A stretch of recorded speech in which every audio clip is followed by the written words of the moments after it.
Cerita hatiku mengharap engkau kembali. Sayang, ngerti memutih rambutku, ra bakal luntur tresnoku.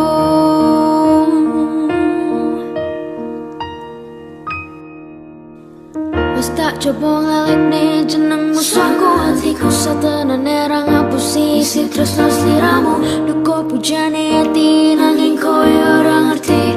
Wes tak ngerti-ngerti mulai jebol saiki kowe mlenjane janji. Jari sehidup semati nanging apa bukti kowe medhot tresnoku demi wedokan liya. Ya wes ora apa-apa insyaallah aku iso lilo mesambat kalih sinten yen sampun makaten merana uripku.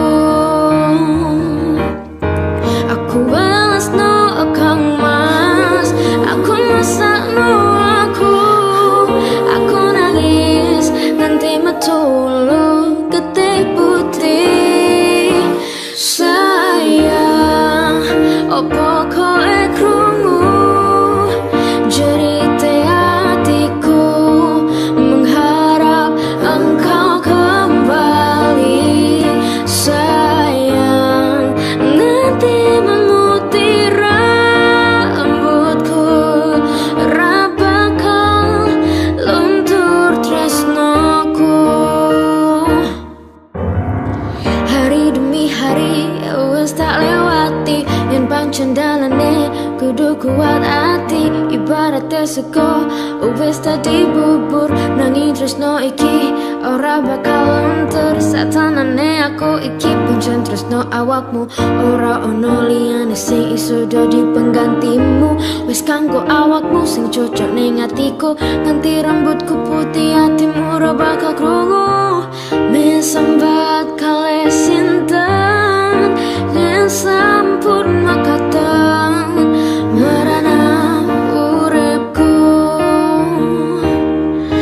Aku balasno kang mas, aku masakno aku nangis nganti metu getih putih.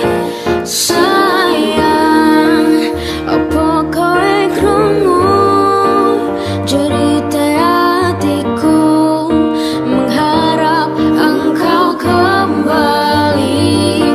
Sayang, ngerti memutih rambutku, ora bakal luntur tresnoku, ora bakal luntur tresnoku, ora bakal luntur tresnoku.